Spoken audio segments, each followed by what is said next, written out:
Assalamualaikum warahmatullahi wabarakatuh. Shalom, salam sejahtera bagi kita semua. Yang terhormat Bapak Ibu dosen penguji, serta Bapak Ibu guru pamong selaku penguji dari mata kuliah Seminar Pendidikan Profesi Guru Prajabatan gelombang 1 tahun 2023. Yang saya hormati pula Ibu dosen pembimbing mata kuliah Seminar Pendidikan Profesi Guru, Ibu Erika Laras Astuti Tias MBD. Perkenalkan, saya Hana Skarpindri, mahasiswa PPG Prajabatan Universitas Veteran Bangun Nusantara Sukoharjo, gelombang pertama, dengan NIM 222-1515023. Hari ini saya akan mempresentasikan hasil dari refleksi pada mata kuliah yang saya pilih, serta paradigma baru terhadap makna guru. Berikut pemaparan saya.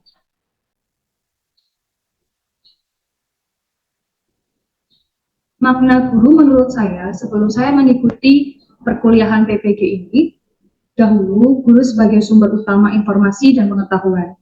Guru memiliki peranan yang sangat dominan dalam proses pembelajaran dan memegang kendali penuh terhadap pengetahuan yang disampaikan kepada peserta didik.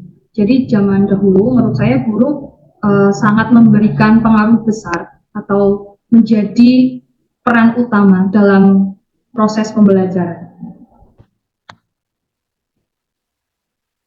Namun setelah saya mengikuti perkuliahan PPG ini, makna guru menjadi berubah, menjadi sedikit adanya perubahan. Yang pertama, guru sebagai fasilitator pembelajaran. Dalam hal ini, guru mendorong peserta didik untuk aktif berpartisipasi, bertanya, berdiskusi, dan memecahkan masalah. Jadi dalam hal ini, guru sebagai fasilitator dalam peserta didik melakukan proses pembelajaran. Yang kedua, guru sebagai pembangun karakter. Dalam hal ini, guru mengembangkan keterampilan peserta didik seperti keterampilan dalam berpikir kritis, kreatif, bekerja sama dalam tim, komunikasi yang efektif, kepemimpinan, dan bertanggung jawab. Dalam hal ini, guru sangat memiliki peranan yang sangat penting dalam membangun karakter peserta didiknya. Kemudian yang ketiga, guru sebagai motivator dan penggerak. Dalam hal ini, guru memberikan ujian dan umpan balik yang konstruktif untuk membangun rasa percaya diri peserta didik, serta memotivasi peserta didik untuk terus berkembang. Kemudian, yang keempat, guru sebagai pemodelan perilaku. Guru sebagai pemodelan perilaku artinya bahwa guru menjadi contoh yang baik dalam bersikap, beretika, nilai, serta bertanggung jawab. Dalam hal ini, guru berperan membentuk perilaku dan moral peserta didiknya. Kemudian yang terakhir, guru pemberi pengetahuan. Seperti halnya makna guru sebelum saya mengikuti perkuliahan PPG, di sini guru juga sebagai pemberi pengetahuan. Karena guru memiliki pengetahuan yang mendalam dalam bidang yang diajarkan dan bertanggung jawab untuk mentransfer pengetahuan yang dimilikinya. Namun, pemberi pengetahuan ini bukanlah hal yang utama. Namun, lebih utama, guru berperan pada fasilitator pembelajaran, pembangun karakter, serta motivator dan penggerak.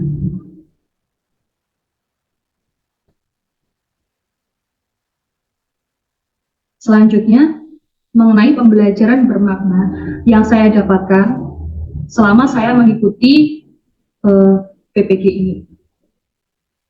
Yang pertama adalah saya memahami bahwa beragam karakteristik serta kebutuhan belajar peserta didik.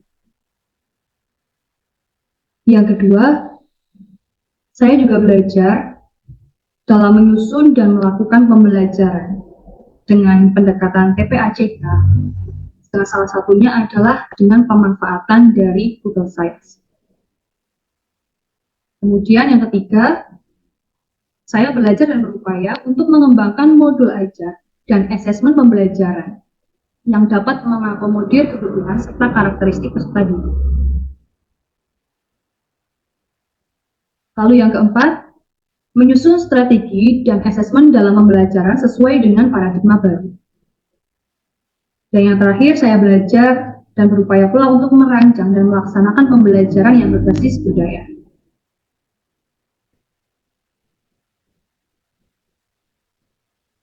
Hasil refleksi bermakna yang saya pilih di sini, yaitu ada dua. Yang pertama mengenai mata kuliah prinsip pengajaran dan asesmen yang efektif di sekolah menengah. Yang kedua mengenai mata kuliah praktik pengalaman lapangan atau PPL. Di sini saya mengambil refleksi secara keseluruhan, baik itu mata kuliah prinsip pengajaran dan asesmen yang efektif di semester 1 maupun semester 2, begitu juga mata kuliah praktik pengalaman lapangan di semester 1 maupun di semester 2.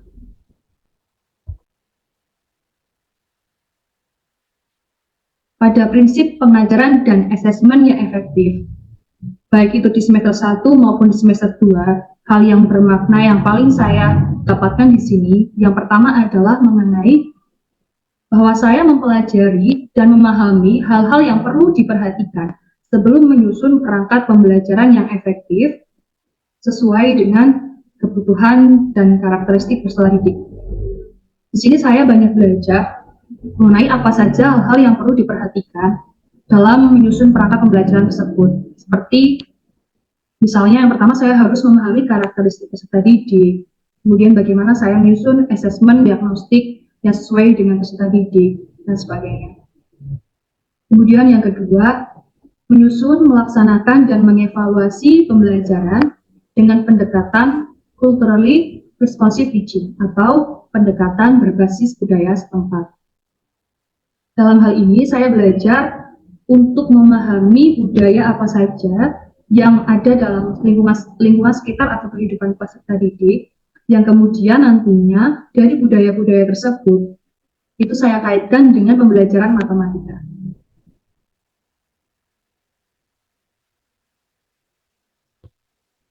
Kemudian pada perkuliahan praktik pengalaman lapangan atau PPL, baik itu PPL 1 maupun PPL 2 yang sudah saya laksanakan, saya belajar dan mendapatkan pemahaman yang bermakna serta refleksi. Yang pertama mengenai mengidentifikasi dan memahami berbagai macam karakteristik peserta didik. Hal ini berkaitan dengan mata kuliah dari prinsip pengajaran dan asesmen yang efektif sebelumnya. Yang kedua mengenai pengembangan diri dalam menyusun modul ajar dan asesmen. Dalam hal ini saya belajar untuk mengembangkan diri dalam saya menyusun modul ajar dan asesmen yang sesuai dengan karakteristik serta kebutuhan peserta didik saya. Kemudian yang ketiga, melaksanakan pembelajaran paradigma baru dengan pendekatan berdiferensiasi dan berbasis budaya yang pastinya dengan TPAJK.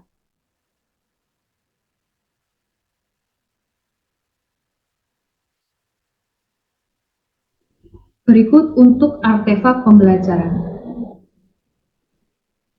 Artefak pembelajaran yang saya pilih di sini, yang pertama adalah mengenai perancangan pembelajaran yang terintegrasi dengan budaya.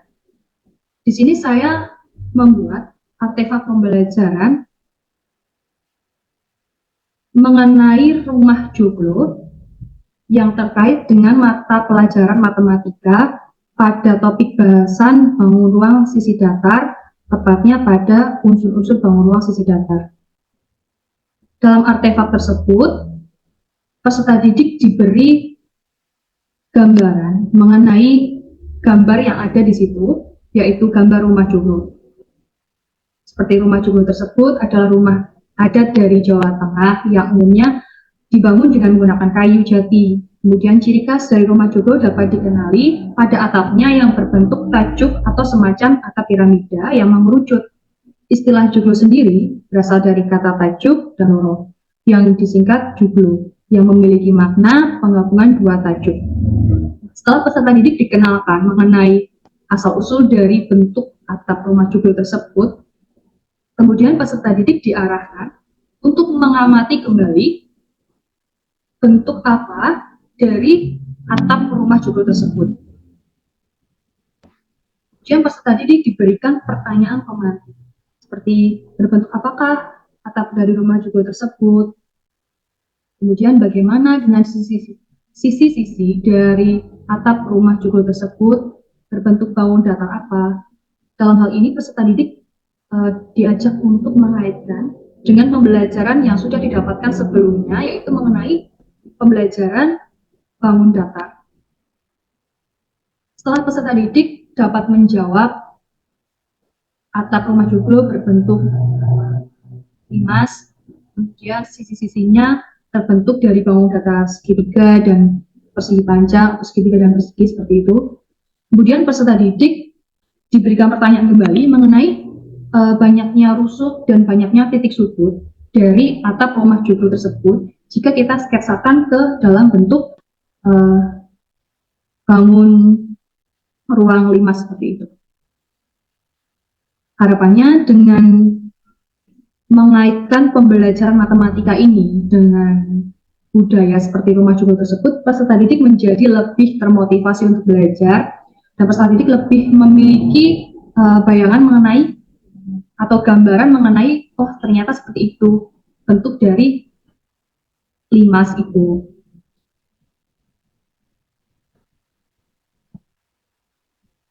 Artefak pembelajaran yang kedua masih juga dengan budaya, yaitu di sini saya merancang perangkat pembelajaran yang terintegrasi dengan budaya, seperti contoh pembelajaran pada materi unsur-unsur bangun ruang sisi datar pada slide sebelumnya yang sudah tadi saya jelaskan, dan pembelajaran dengan materi barisan aritmatika pada gambar di samping. Seperti yang kita ketahui bahwa budaya atau ciri khas dari Kabupaten Sukoharjo adalah tentang jamu. Nah, di sini peserta didik diajak untuk mengamati suatu permasalahan. Jika seorang, misalnya permasalahannya seperti yang ada pada gambar di samping, seorang pedagang jamu ingin menyusun jamu dagangannya dalam sebuah rak yang berukuran kecil sampai besar agar terlihat menarik seperti itu. Nah, dari permasalahan tersebut, peserta didik diarahkan untuk menentukan berapa banyak susunan jamu pada rak yang paling besar. Nah, dalam hal ini kita mengarahkan peserta didik untuk belajar untuk menemukan berapa selisih dari botol-botol jamu pada setiap raknya. Kemudian setelah itu peserta didik harapannya dapat menentukan banyaknya susunan jamu pada rak yang paling besar. Jadi peserta didik juga diajak untuk mendapatkan informasi dari permasalahan yang ada pada narasi tersebut atau ilustrasi tersebut. Misalnya banyaknya botol jamu di rak pertama ada berapa botol, kemudian selisih banyaknya botol jamu di rak berikutnya ada berapa botol, seperti itu. Dua artefak tersebut adalah salah satu atau sebagian dari artefak pada mata kuliah prinsip pengajaran dan asesmen yang efektif yang saya buat di semester 1 maupun di semester 2, yang kebetulan di semester 1 maupun di semester 2 saya diberikan kesempatan oleh Bapak Ibu dosen saya untuk membuat suatu perangkat pembelajaran yang berhubungan dengan pembelajaran berbasis budaya.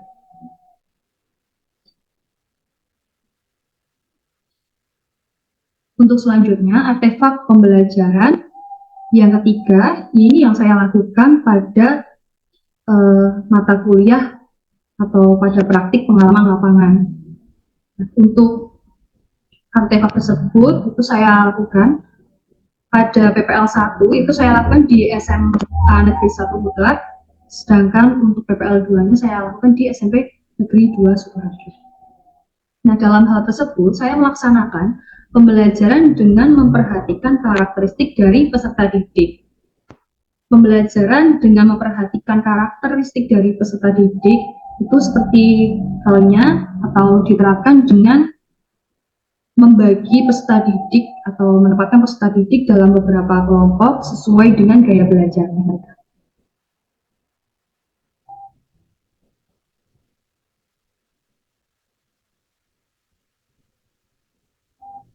Kemudian ini untuk ilustrasi atau gambar yang pertama, ini saya memberikan bimbingan atau arahan kepada satu kelompok di mana mereka sedang berdiskusi. Kemudian yang kedua, ini peserta didik diberi kesempatan untuk melakukan presentasi atas hasil diskusinya. Kemudian ini peserta didik melakukan tutor teman sebaya atau peer tutoring scaffolding pada temannya dalam mengerjakan LKPD.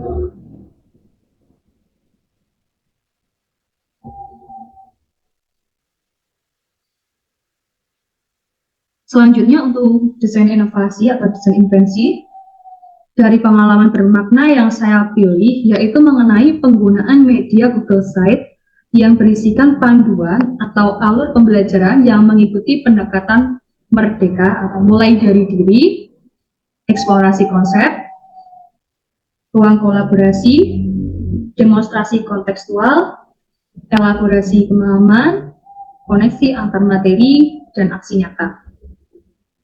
Kemudian dalam assessment of learning itu saya gunakan pada situs pembelajaran Live Worksheet. Selain hal itu, juga diterapkan pembelajaran interaktif dengan menggunakan games workbook.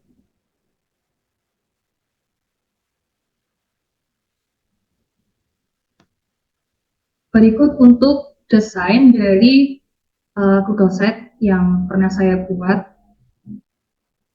Ini saya buat ketika saya melakukan PPL 1 di SMA Negeri 1 Muter mengenai materi barisan aritmatika.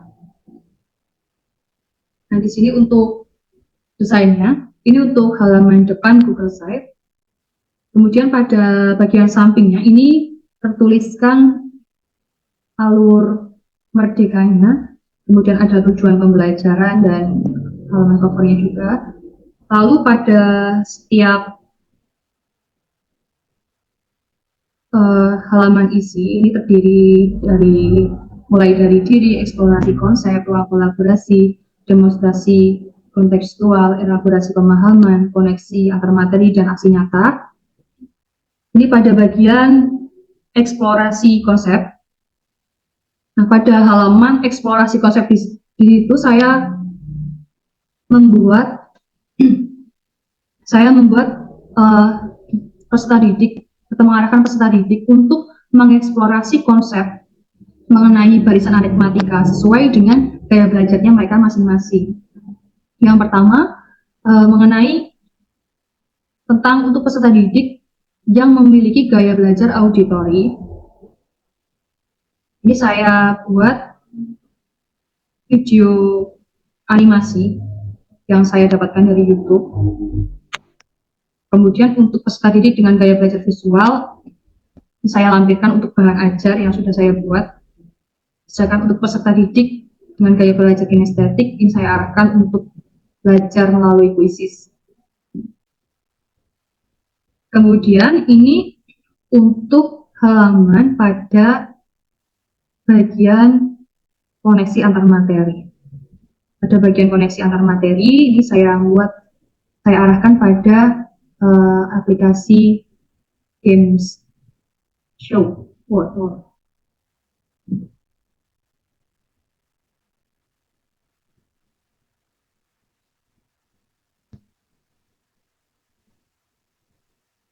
Selanjutnya,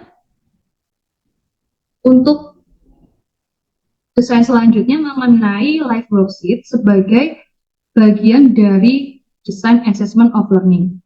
Nah, pada desain Live Worksheet tersebut, saya buat untuk memasukkan LKPD atau lembar kerja peserta didik pada LKPD yang sudah saya buat. Jadi pertama saya membuat LKPD dalam bentuk Word, kemudian saya PDF-kan, dan selanjutnya saya upload ke dalam live worksheet, yang kemudian saya beri kunci jawaban. Nah, nantinya peserta didik akan mengerjakan di dalam live worksheet ini secara berkelompok, mengerjakan LKPD secara berkelompok, dan nanti ketika peserta didik mengklik bagian finish di akhir dari halaman live worksheet tersebut, maka peserta didik akan langsung mendapatkan nilainya seperti itu. Harapannya di sini selain peserta didik juga belajar untuk memanfaatkan handphone, peserta didik juga memahami bahwa ternyata handphone bermanfaat untuk pembelajaran, jauh lebih bermanfaat bagi pembelajaran. Kemudian yang kedua, ini saya mengenai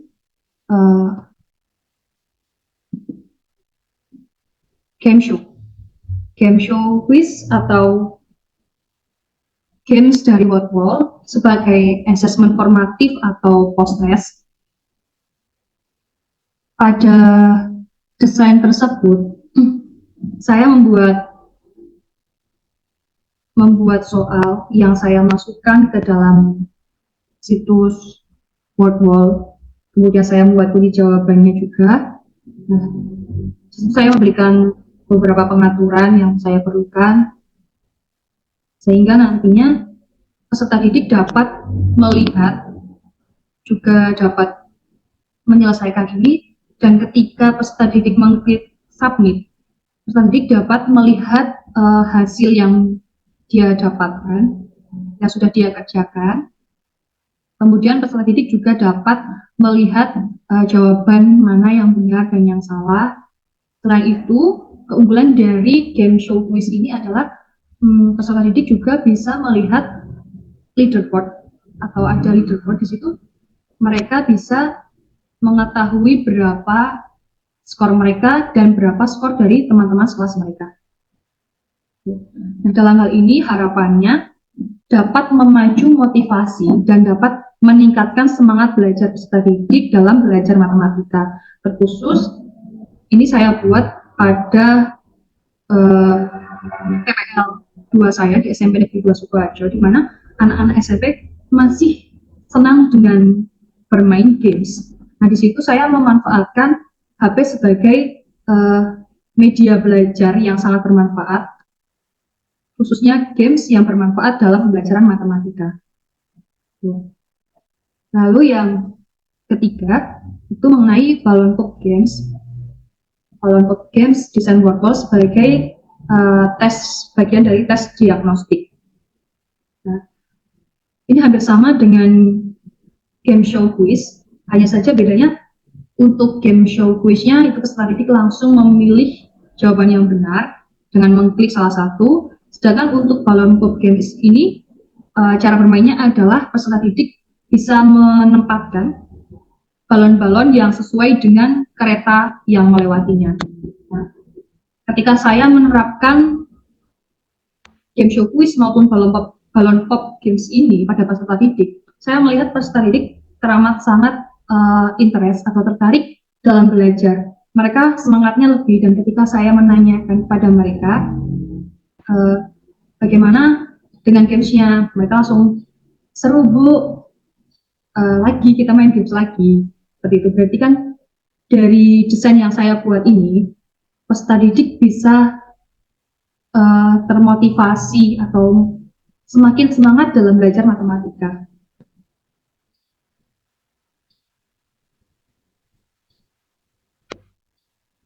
Yang terakhir, mengenai rencana tindak lanjut. Rencana tindak lanjut yang pertama yaitu tentang observasi. Saya akan melakukan observasi terhadap karakteristik dan kebutuhan peserta didik. Tujuannya adalah supaya saya dapat merancang pembelajaran yang sesuai dengan karakteristik dan kebutuhan dari peserta didik tersebut.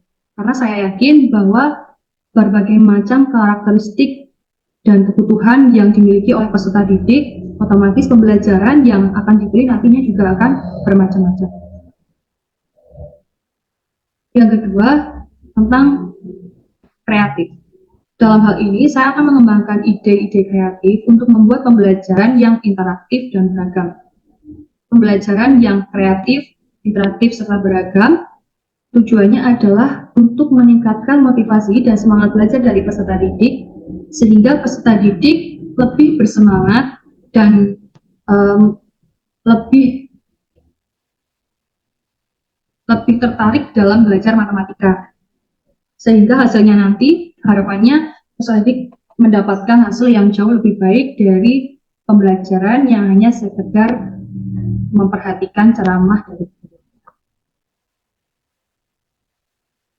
Kemudian yang ketiga, validasi. Dalam hal ini saya melakukan validasi terhadap perangkat yang dirancang, apakah sudah sesuai dengan konteks yang digunakan atau belum.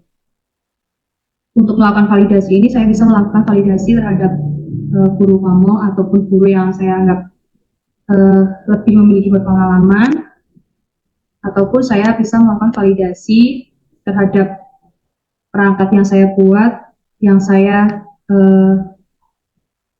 sesuaikan atau sudah saya tepatkan dengan konten yang digunakan. Kemudian yang keempat, evaluasi. Saya akan melakukan evaluasi terhadap pelaksanaan pembelajaran yang telah dilakukan. Tujuannya adalah untuk mengetahui apakah pembelajaran yang sudah dilakukan itu benar-benar bisa bermakna dan bisa memfasilitasi kebutuhan dari peserta didik, dan sejauh mana pemahaman dari peserta didik terhadap pembelajaran yang sudah saya lakukan.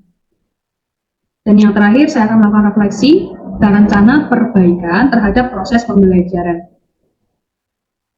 Untuk refleksi dan rencana perbaikan ini, pastinya ini sangat penting dalam pembelajaran karena tujuan dari refleksi dan rencana perbaikan ini adalah untuk pembelajaran selanjutnya, supaya pembelajaran selanjutnya jauh lebih baik, jauh lebih bermakna bagi peserta didik.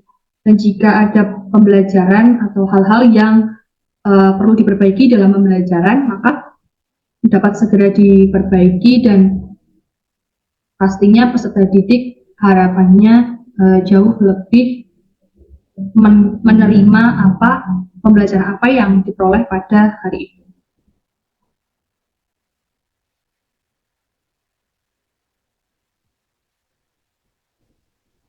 Baik, sekian presentasi dari saya mengenai hasil refleksi pada mata kuliah yang saya pilih serta paradigma baru terhadap makna guru. Jika ada kurang lebihnya, saya mohon maaf. Selamat pagi, salam sejahtera bagi kita semua.